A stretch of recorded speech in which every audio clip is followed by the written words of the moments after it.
Welcome back to the Tuesday Club podcast. I'm your host, Desiree Mize, but you can call me Des, also known as Woke Up Like Des on all social media platforms. I just want to say thank you guys so much for tuning in to today's episode, and I hope that you didn't miss last week's because we had a really special guest. It was my first time interviewing someone else, and I would have done what I'm doing today, which is telling my own weight loss journey story, but I decided that since Garrett was in town and he just has such an inspiring story, I was like, why not just kickstart everything off with his story? And no regrets. I'm so excited for that episode to launch for you guys. You're going to absolutely love it. I cried hearing his story, and I just hope that it touches all of your guys' lives as well. But that also just brings me to today's episode. Yes, sharing my own weight loss journey. I've been on other podcasts before where I've shared my weight loss journey. And I feel like, sometimes when you're just trying to be quick or you don't know what to over explain, I feel like there's always been my story told, but at a very surfacey level. So I really want to take this opportunity to just kind of share a little bit deeper because I was trying to explain a couple other times is that at the end of the day, there's a lot more to me than 160 pounds lost, right? I have a whole life and things that have happened that have led me to making the decisions to start my weight loss journey and all that. And, every time that I've been in the position of being able to really share on a more deeper level, it's brought me really close to certain people just because I feel like I've gone through things that a lot of people haven't. And there's just a lot more to people than what you see on social media. So I'm actually just really excited to just kind of open up some conversations. And of course, as the podcast goes on and we create more episodes, you're going to be getting to know me a lot better. And of course, I'm not going to just tell my entire life story in tonight's episode. And I think that this probably will be a 2-part episode. So I'm just going to kind of get started from the beginning. So for anyone who doesn't know yet, my name is Des. I'm 31 years old. And I'm born and raised in Ventura, California, which is about an hour north of LA. So Southern California has always been home to me. But I'm also the youngest of 6 kids raised by a single mom. And if you have any sort of, if you relate to that at all, then you kind of know the struggles that come with that. So kind of backtracking even a little bit more, my mom and my dad, they were never married, but both parents were struggling really heavily with addiction. So when my mom found out she was pregnant with me and my twin sister, she had already had 4 children, and one of them was only 18 months old. So as she has a baby and 3 other kids, then she finds out she's pregnant with twins. It was the biggest surprise of her life. And I know it's kind of a lot to share, and I just want to give trigger warning. Some of this content could be a bit sensitive to hear for some people, but being an addict and kind of feeling like she wasn't going to be able to do all that, she did consider having an abortion. But my dad, his mom is my grandma, and she is honestly just an angel. And she was really religious, and even though this was just her son's girlfriend who got pregnant and she already had 4 kids, she was like, I know I don't know you that well, but I do know that these are my grandbabies that you're carrying, and I'm willing to do whatever it takes to get you help. So my grandma, out of the kindness of her heart, paid some really good money for my mom to go to this rehab, and she convinced my mom to keep us. Obviously, we're here. And she also, during that time, all of the kids, the rest of the kids were kind of sent away into different foster cares. So all of us siblings, we were 6 of us, we were all split up into different foster cares for a certain time. And then my mom was just kind of focused on getting clean and sober. There are 2 other dads involved, but as you can imagine, having the whole drug addiction and everything, they all kind of struggled that way. And so there was no father figure in any of our lives, but me and my twin, we have the same father, and we were in the same foster care during that time. And the rest of the siblings were in different ones. We didn't know how long it was going to last. But from the day I was born until I was only 2 months old, I was in foster care. Some of my other siblings, they were in foster care for a bit longer of their childhood. But the reason why me and my twin we got to only be in for 2 months was because my grandma, my angel God sent grandma, decided to retire early and take us in.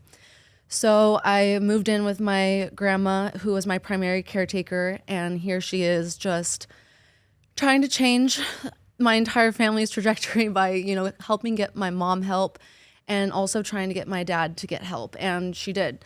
They were, trying to get the help that they needed. My dad struggled a bit more. Honestly, once my mom went to rehab, she never had another relapse, and she has been clean and sober since. And I'm 31 years old, so that means she's been sober for 31 years. My dad, on the other hand, he was in and out of jail majority of my childhood. I was living at his parents' house. His dad, my grandpa, was gone a lot. He was a chief in the Navy, a Navy pilot. So he was also really stern with us. So we had like a lot of discipline in the house. My grandma was really religious, Christian woman. She would take us to church. We started going when we were in just like Sunday school daycare. And then we started doing Sunday school like throughout all the years.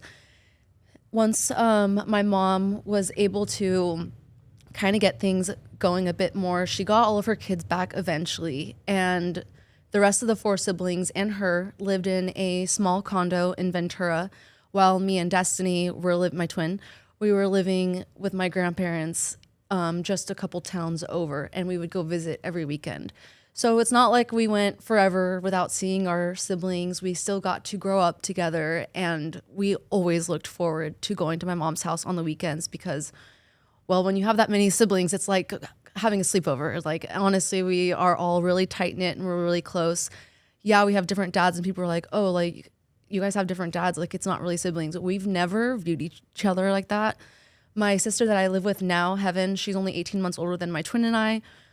We would never even mention to someone that we have different dads. It's like low key kind of irrelevant, but we were just never raised to kind of have that kind of division. Like, we're sisters.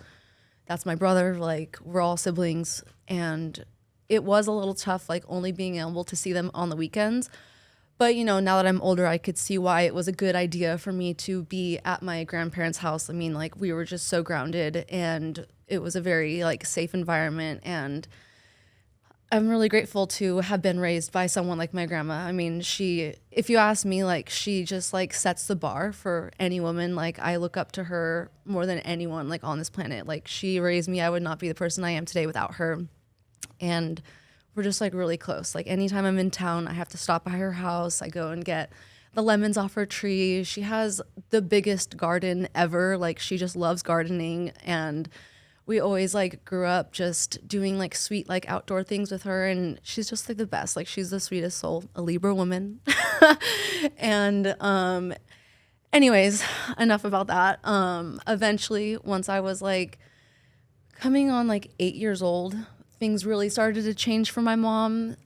It's a long process for, people, especially in California, to make it through the process of getting if you're familiar with Section 8, government housing, food stamps, all that kind of stuff. She was on a wait list for years, and she didn't get her own home until I was 8 years old. So once she got that phone call, honestly, everything changed, and she let my grandma know that now she has a home and she's ready to take us in. So when I was 8 years old, me and my twin moved out of my grandparents' house from Camarillo, and we moved in with my mom and the rest of the siblings. And it was our first time in our life all living together full time under the same roof. Now, unfortunately, there's a lot of chaos that comes in. Yeah, my mom was doing great. She was clean and sober, but for my siblings that are 10, 12 years older than me, you can imagine kind of the different childhood that they had, being brought into foster care and being moved around at such a tender age, right? So by the time they were in middle school and high school, they were not easy kids for my mom. I remember the night we moved in, we loaded up into my mom's old station wagon. I loved the station wagon because the back seat faced outward. And we would play sweet or sour to people driving by, and me, Destiny, and Heaven, the 3 younger. And then we would sit in the back seat and the other siblings would like sit in the front. But us three, we were always just like cooped up in the back, and it makes it feel like you're sitting in a trunk because it's facing the wrong direction. But that's like what made it fun, and that was like our spot, right? So I remember the night we moved in, my mom, gets this phone call, and it sounds like one of my sisters ran away again, and they were just getting into trouble at like really young ages. And that was really hard on my mom. And especially because obviously she's been so focused on making moves to give her children the life that she knows they deserve, that she wants to give them. But my siblings, unfortunately, were just, caught up in trouble and just making really poor decisions, hanging out with the wrong people at a very young age, getting involved in drugs at 12 years old, smoking, all that stuff. And so that was not easy for my mom. And I know like moms out there who have like dealt with that, like it's like not your fault, and you can be doing the best you can. But me as the younger daughter, I always felt like it was like my role to just be the angel child, right? Like with all of the chaos going on with my older siblings, not to mention my one and only brother is autistic. So long story short with that, he's the second born. So long story short, this is crazy. My mom was having contractions. This was her second pregnancy. And she was like, oh my gosh, like I'm about to have this baby. Let's go to the hospital. The nurses tell her, you're not due for like another 2 weeks. Like we're going to be sending you home. Just relax and rest. Within 2 hours, my mom starts to go into labor on her couch. My Aunt Jody, some of you guys know my Aunt Jody. She is hilarious. But every time I post her, people are like, who is that? I want to be her friend. And it's because my Aunt Jody like lights up any room. But she's the best. That's my mom's sister. And she's honestly like, we're really similar. But anyways, Aunt Jody was there to help my mom give birth to my brother. And my mom and my Aunt Jody are just trying to figure out this home pregnancy. Of course, they called for help. But by the time like the ambulance got to my mom's apartment at the time, he was already like born, and the umbilical cord was wrapped around his neck for just a little too long. And he lost so much oxygen during his birth that it caused severe brain damage. So he's about 39 years old right now, but mentally he's about 2 to 3 years old. He can't write, he can't read, he doesn't have much of a vocabulary. It's kind of like he knows like some words, like think like a toddler, He can't microwave a frozen burrito, he can't bathe himself, he can't really wipe himself. So that also led to my mom having to become a full-time stay-at-home mom. And just like the Section 8 housing, the food stamps, the welfare, all of that government help, to get help for him took even longer. So all that goes to say, like, my mom was a full-time mom, and she had her hands full, having an autistic son, 2 daughters that were getting into trouble at a young age, and then having 3 little ones. There's kind of an age gap between the first 3 and then the last 3. So my mom was like just trying to do the best she could. And I will never forget that night that we moved in. We were all piling in the station wagon because one of my sisters ran away again. And we went searching town to town, from Oxnard to Camarillo, back to Ventura, going all the places that my mom thought she might find her. And honestly, that kind of became like a pattern. Like it was just what she did. When my mom and her would kind of get into arguments, she would just leave, sometimes for days or weeks at a time. And it was really hard on my mom. And that caused a lot of stress, definitely like a lot of stress amongst all of us. My mom was clearly terrified that the second half of her kids, me, Destiny, and Heaven, the younger bunch, would fall into like the same tendencies. And so there was quite a big dynamic on how we were like raised and brought up. We were a lot more disciplined, and my mom seemed to think, okay, honestly, the one trick here is to keep these kids busy. And then by the time I was 8, 9 years old, we were enrolled in like every single sport and extracurricular activity that Ventura County had to offer. We played soccer, softball, volleyball, basketball. We did ballet, tap dancing, hula dancing. We did fireman academies. We did 16 different musicals, 2 a year. I was in youth group twice a week, leadership, like different clubs at school. And then, of course, as we got older, the high school sports as well. So we were really busy kids. We also did Girl Scouts until we were seniors in high school. I'm an ambassador.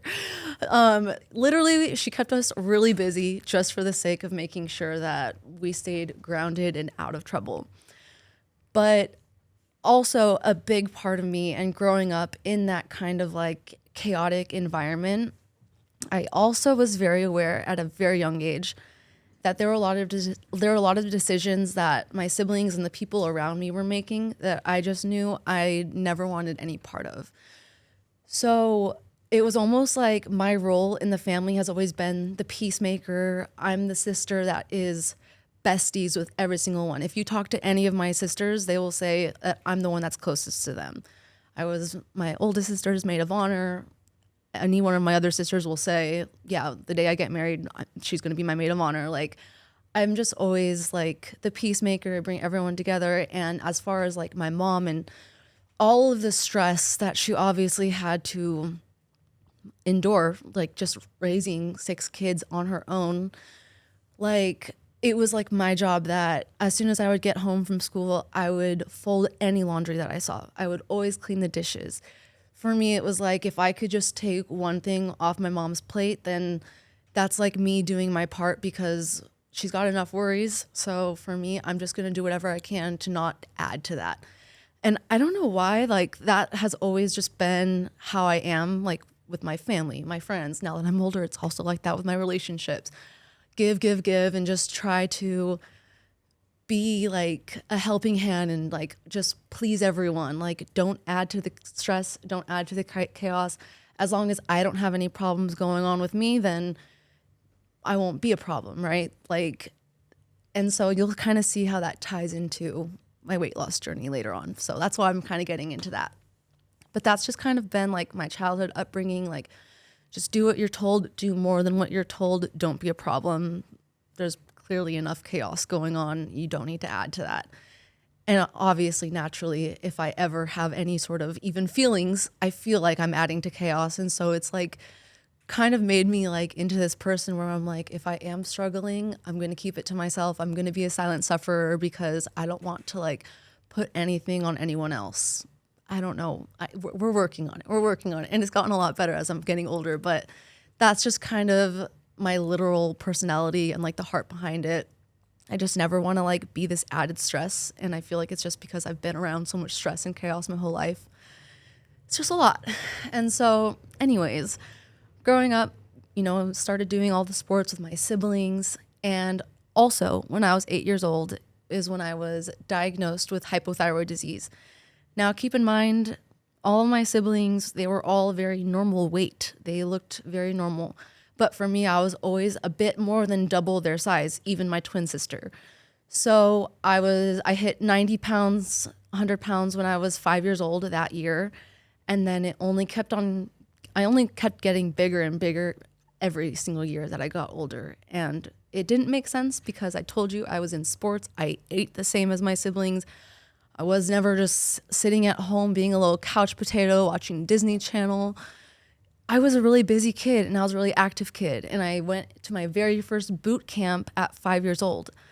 And like, I remember sitting on these weekend classes where we would have to learn about the food pyramid and different food groups. And they would teach us about like the size of our hand, like this should be meat, this should be veggies. This is how you do jumping jacks, sit-ups. We ran. And they were just like trying to teach us, you know, how to be healthy. But finally getting diagnosed with hypothyroid when I was 8 years old was kind of like the big aha moment because it didn't make sense. Like, why was I the big one? And so I was then prescribed medication for my hypothyroid. But the thing with that is that it is considered a disease. So medication doesn't just cure it, but it can help regulate it. In my case, I think it helped regulating like my blood and certain hormones and stuff like that, but it didn't help with the weight gain. Every single year as I got older, I was getting heavier and bigger. Every year, those Thanksgiving photos standing next to all my siblings, I was only getting bigger, trying to hide half my body behind my sister, turning to the side. And always having to hear from my mom once she would share those pictures on, her Facebook or, show it to the family. Oh, your girls are so beautiful, Kim. But, oh, your daughter Desiree, she's so beautiful. But if only she could lose a little weight. Oh, if only like she just lost a little weight. And I'm like, I started hearing this from a very young age. I'm talking 8, 9, 10 years old. And I remember like there was this one night we were getting ready for our very first ballet show. It's funny, everyone always is like, Des, you're always so glam. I remember this day specifically because this was the first night of my life that I got to wear fake eyelashes and red lipstick with bright pink blush. And I knew that it just felt so me. I loved feeling so fabulous. I was like literally 8 years old, fake eyelashes, pink blush, red lipstick, getting ready to go to my very first ballet and tap recital. And I felt fabulous. And of course, being heavy, especially always realizing how heavy and big in comparison to my sisters, to have a night that I felt like extra beautiful as a little girl, it was unforgettable. And I got to sit on my sister's floor as she did my makeup. Like I said, they're like 10 and 12 years older than me. So they were already doing hair and makeup. And that's why I learned how to do hair and makeup at such a young age. But, she was putting the makeup on and she's like looking at me. She's like, Des, you are really so beautiful and you're going to be so beautiful one day. One day you're going to want boys to like you, but, you're going to have to focus on losing weight. And I'm like, have I not been focused on losing weight? Like, I'm in a child's boot camp. I play sports. I go to practice every day after school, almost every single day. I'm in multiple sports at different times. Like I run, and from a very young age too, like I was always, encouraged to go around the block and ride my bike or my little Razor scooter. Like honestly, I was never encouraged to relax.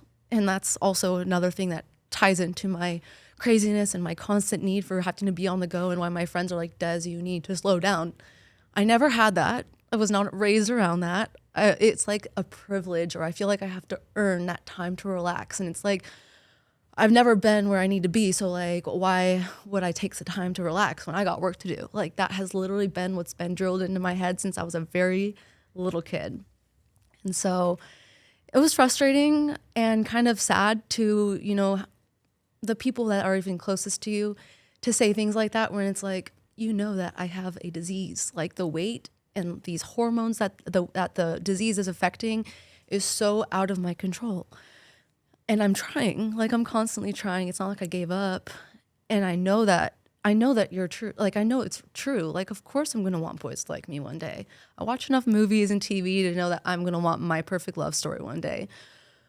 But this part is actually out of my control. And so it was really frustrating to always feel like, I guess, like so misinterpreted. And if you're also overweight watching this right now, tell me you relate to this. Every time you go to the doctor's office for that yearly checkup, especially as a kid, they sit down and they have that talk with you about how you need to be active and prioritize your health. And it's like, I am. And like at home, the craziest part was that like as my sisters were given Cheetos, I was given baby carrots. Like I was already on the diet foods. I was already giving lettuce wrapped sandwiches. I wasn't allowed to have mayonnaise on my sandwich. I just had mustard, lettuce, no cheese, turkey, lean meat. I was doing that already as a child and just getting heavier and heavier. And so, yeah, I feel like the name of my game is just Little Miss Misunderstood, right? Like I've always been on a weight loss journey. Like people are like, how long have you started your journey? A couple years. Like, well, if you ask me, honestly, I started pretty much like it's been my entire life, like since I was like 5 years old. But I'll get to the main part that I'm usually talking about, which is getting my weight loss surgery. But basically going into, elementary school, middle school, growing up, getting bigger and bigger every single year, still playing every single sport that I could, trying to make daily healthy decisions, but not losing weight in the process. It was frustrating. And, you kind of get to the point where you're like, you know what, I'm just going to have to accept it. Accept the fact that here we are back again to do our back to school shopping where my sisters get to go shopping here, but I'm going to go with my mom over here to the women's section because that's what I fit.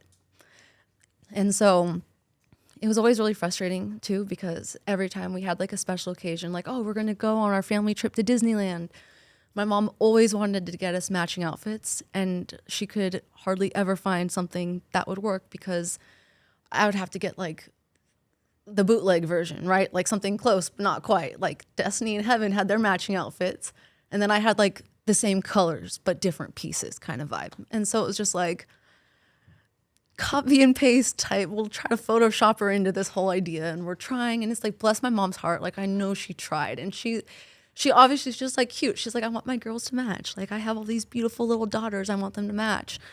And it was like, well, what do you do with this one? So anyways, like just little things like that. It was hard to accept. And like I always just felt like things would have been easier had I just been skinny. And I know it's like not about being skinny, but in my little girl brain, that was the word I used. It was always like, oh, I wish I were skinny. Every single year on my birthday, as I'm standing next to my twin sister and we are blowing out our birthday candles, as cheesy, as embarrassing as this is to say out loud, I always said in my head, I wish I was skinny. Can you imagine your childhood wishing every single year on your birthday to just be skinny, like your twin sister standing right next to you, while everyone is right there wondering, if they're twins, why don't they look alike? One's skinny and one's fat. Oh, you guys are twins? You guys don't look alike. She's skinny and you're fat. That's like what I've heard my entire life. And hearing that over and over in different variations, yeah, it does something to you. And you can try to just like work on the whole self-love journey and like accept it, but it's not easy. And it is a big roller coaster. And when I think back on my childhood, that's exactly what it is this big roller coaster. And it's like weird because when I think back on like the things I got to do as a child, like we had a great childhood. Like we got to do so many fun things. I was involved in so many things. I was never short of having any sort of friends or social life because we were involved in so many things.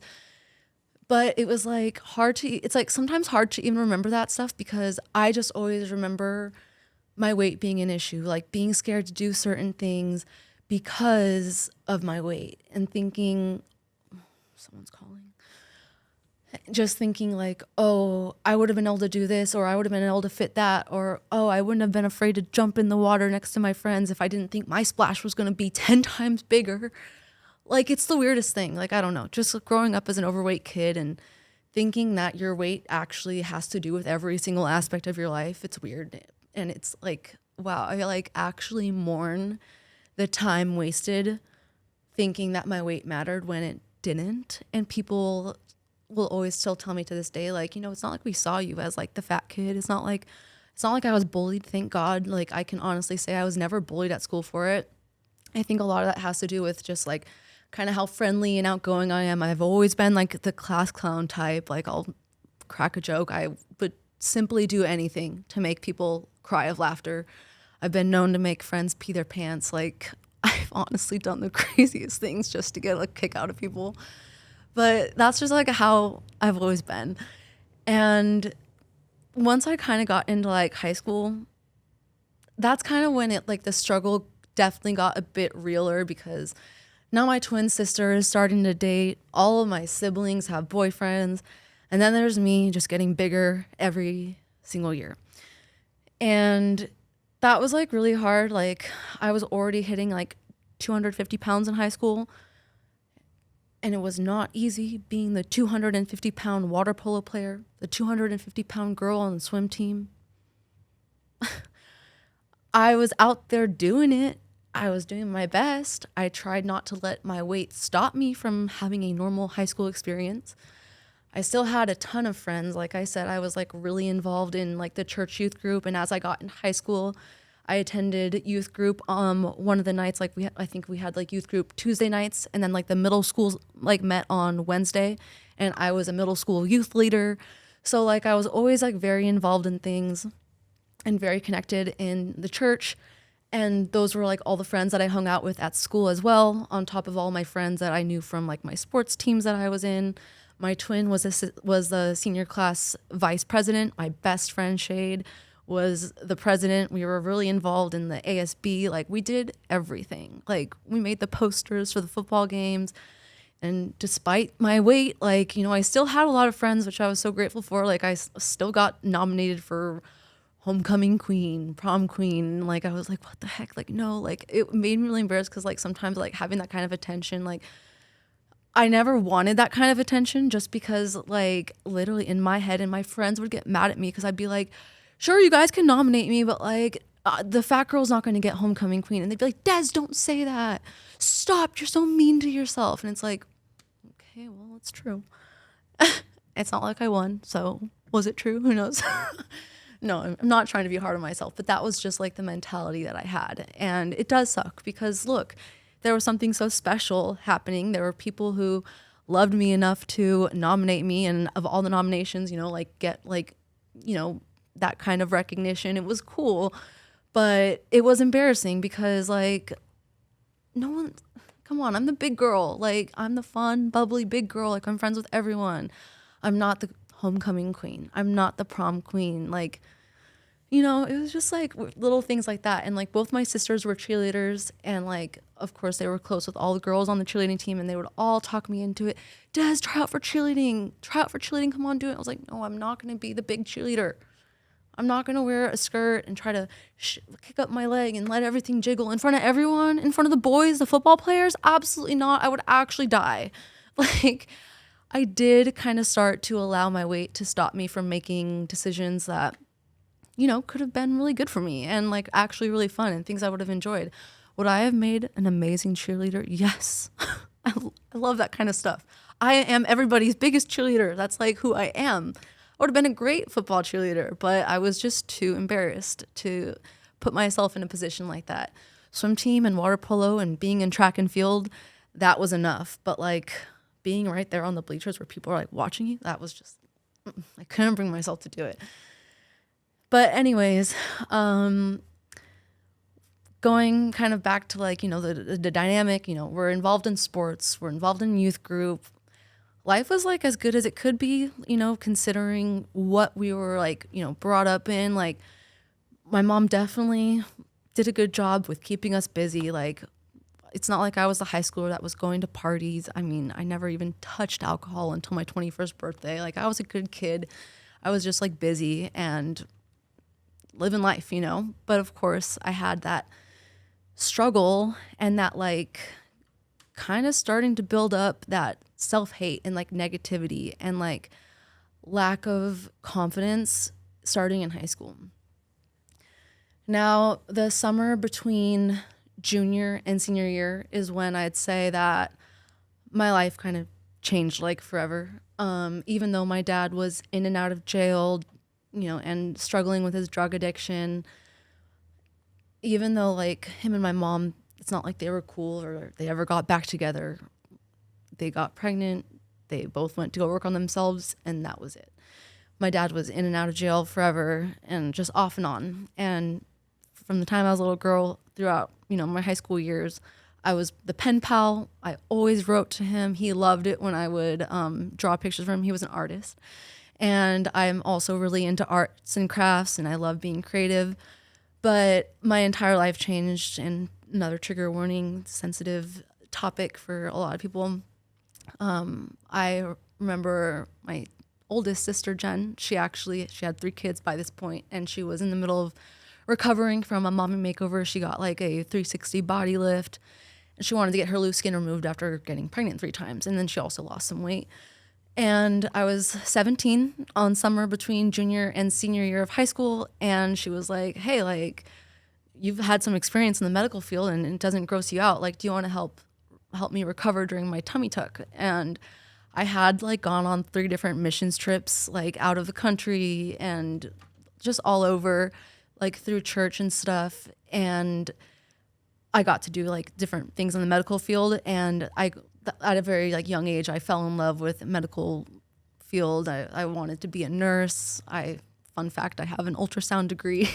But my sister's, like, a little nurse during the summer between junior and senior year. And I was helping her with her drains, getting out of the bed, her bandages, bathing her, you name it. And I will never forget, my mom came over to her house and she sat me down on the bed and she like couldn't even get words out. And she like told me, she's like, I don't even know how to tell you this. And I was like, well, just tell me. Like, she's like, it's your dad. And I thought, oh my gosh, like a car accident, or oh my gosh, he's back in jail, or he got in trouble, someone hurt him. Like, but that would have been better news. But she let me know that he had taken his own life.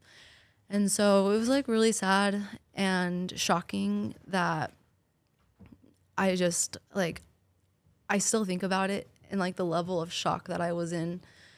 It was like hard to believe. I had just been talking to him like a week before that, like not even a week, it was like days. And, you know, I'm sure we'll get into an episode more where I could get more in depth of this, but yeah, I was not ever expecting to lose my dad at 17. It was like really sad, you know, that he struggled with the addiction so much that he started to hear voices in his head, and like those voices took over, and yeah, it caused him to take his own life. So that happened when I was 17, and it definitely changed my life forever. If you know me, you have probably experienced like I'm a really hard lover, and once you find out that part of me, you kind of understand why. I've learned from a very young age that like life is so precious and anything can change like in a second.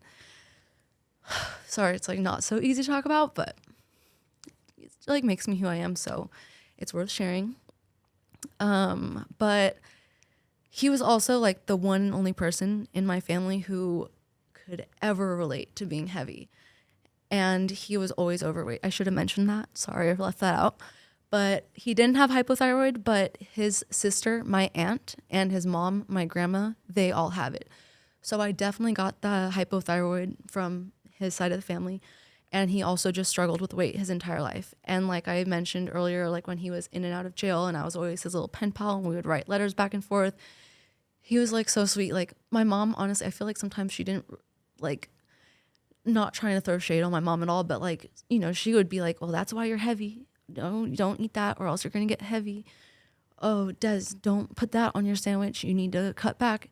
But my dad was more so like the one, like even through his letters, he would be like, I just want you to know, like, you're always beautiful. Like it's something we both struggle with.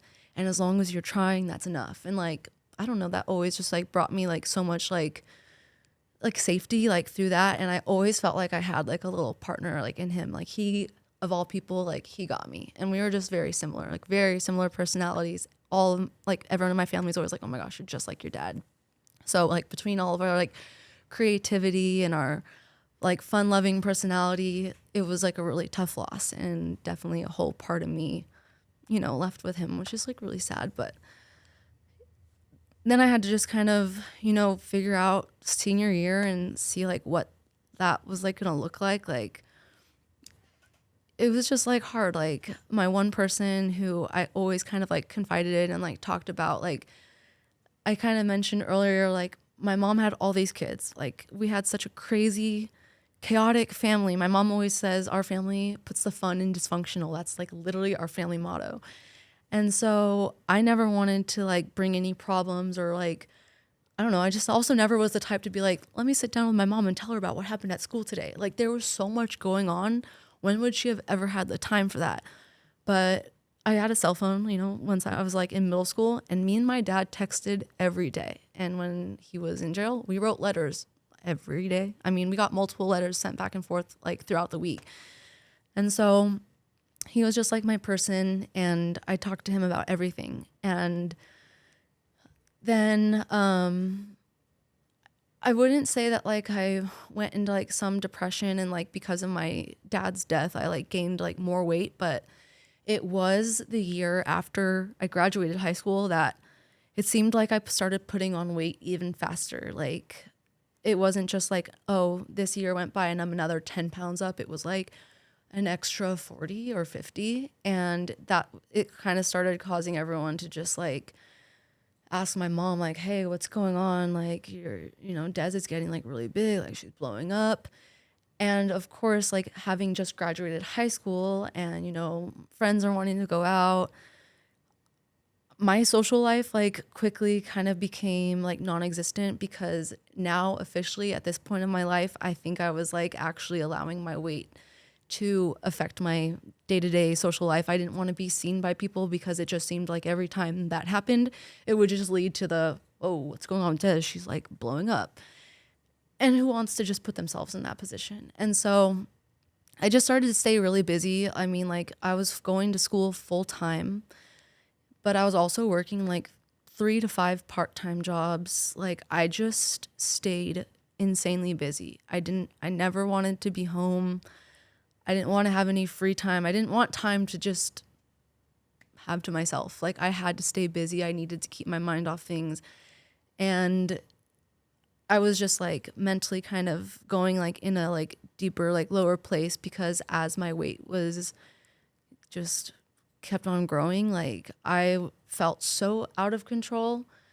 And also like for the first time in my life, randomly enough, like because I had turned 18, my insurance had to do this weird like switchover thing.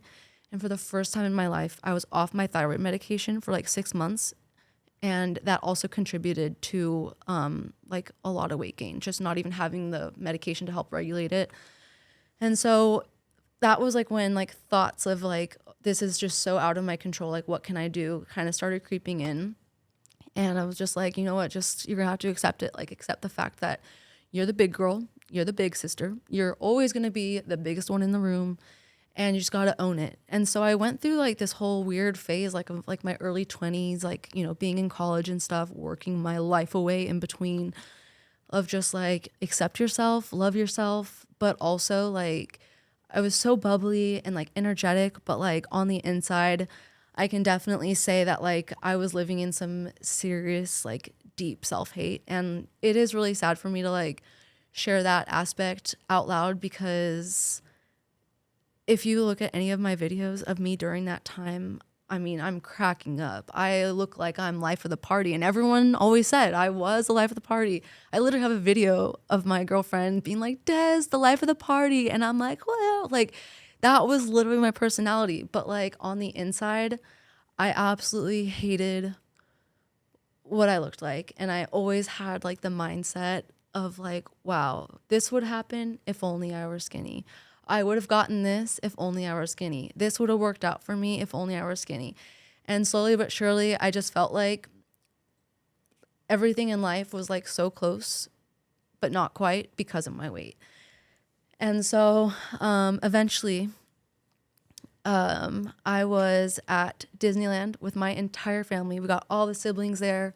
My mom, also, P.S., my oldest sibling, I mentioned she has 3 kids. My mom eventually, because she was also dealing with her own addictions and trying to get help for that. She's clean and sober now, my mom and my sister, but my sister also had to kind of take on that journey as well. So my mom ended up getting full legal guardianship of her grandkids. So we kind of have like this whole Brady Bunch aspect. My mom had her 6 kids, and then my oldest sister's 3 kids. She has like full legal guardianship. And so they were also brought up with us. And so all of us were at Disneyland, and we waited in line for this ride for 2 hours. It was the longest wait ever. And I get on the ride, and I'm 298 pounds at this point. And I get on the roller coaster, and I put the thing down, and all of a sudden I can't get it to shut. And I'm like, suck it in, suck it in. Okay, a little stronger, suck it in, suck it in. I can't get that thing to click into place. My heart is racing. I feel like everybody was staring at me. I swear, Disneyland had never been so silent. As soon as that worker came up to me and started pushing it down as well, she calls for backup. Clearly the guy with the big old guns, right? He's super muscular. And she's like, hey, can you help me with this? I'm like, oh my gosh, oh my gosh, oh my gosh, oh my gosh. I'm actually going to die. This is so embarrassing. Like, I can't even breathe. Like, my heart was like racing. My mom's like turning around and see like, what's going on back there? And I'm like, oh my gosh, my mom's on the ride. You know, she's on the ride, but her daughter can't fit on the ride. Oh, this is not happening. And then both workers are using all their might to push it down. It's bouncing right off the belly, guys. I'm talking lower tire. It wasn't going down. And very politely, I was just like, you know what? It's okay. It's okay. I'm just going to meet you guys at the exit. And I got up off the ride. And yes, everybody was staring because the fat girl had to get off the ride at Disneyland because she couldn't fit on it. It was so deeply embarrassing and traumatic. I mean, I thought I would never go to Disneyland again, but literally it was the next day that I made an appointment to see my primary doctor. The same doctor I had my whole life. She's very aware of all the different chapters of my weight loss journey I've been on. And she had brought up weight loss surgery before. And I was like, oh, I don't know. My mom and all my sisters were like, oh my gosh, surgery, that's so intense. And of course, like at the time, it was such a new idea. They're like, oh my gosh, surgery? No, just do it the natural way. And it was like, okay, I'll keep trying the natural way, what I've been trying to do since I was 5 years old. But I was 24 at this point. And like, all right, maybe the natural way wasn't going to work. And so after that traumatic Disneyland experience, what I call my click moment, no pun intended, because the ride couldn't click. But after that click moment, the next day I called my doctor and I was like, I'm ready to talk about that weight loss surgery you mentioned. And I think right here would be a really good place to stop. I don't want to make these episodes too long for you guys, but having that appointment made with my doctor and when we talked about weight loss surgery, me coming to the point of realizing, hey, maybe this obesity issue is out of my control. Maybe it's safe to say I could use a little extra help. Maybe it's okay to have an open mind and try something. And maybe it's really scary, but maybe it could work. And it ended up being the craziest, most life-changing decision. And I'm so excited to continue sharing that part of my journey because honestly, everything changed after making that appointment. So thank you guys so much for bearing with me through that episode. I know sometimes I'm a bit long-winded, but like I said, I want this podcast to be able to be the more unedited, unfiltered version of me. I know I can overtalk, but it's just because I feel like details matter and I'm a detailed person. So if you made it through, thank you. I love you. But until next time, I will see you guys soon. And if you liked this episode, please don't forget to like, rate, and review. Stay tuned for all the updates when the next one will drop, and we will see you next Tuesday.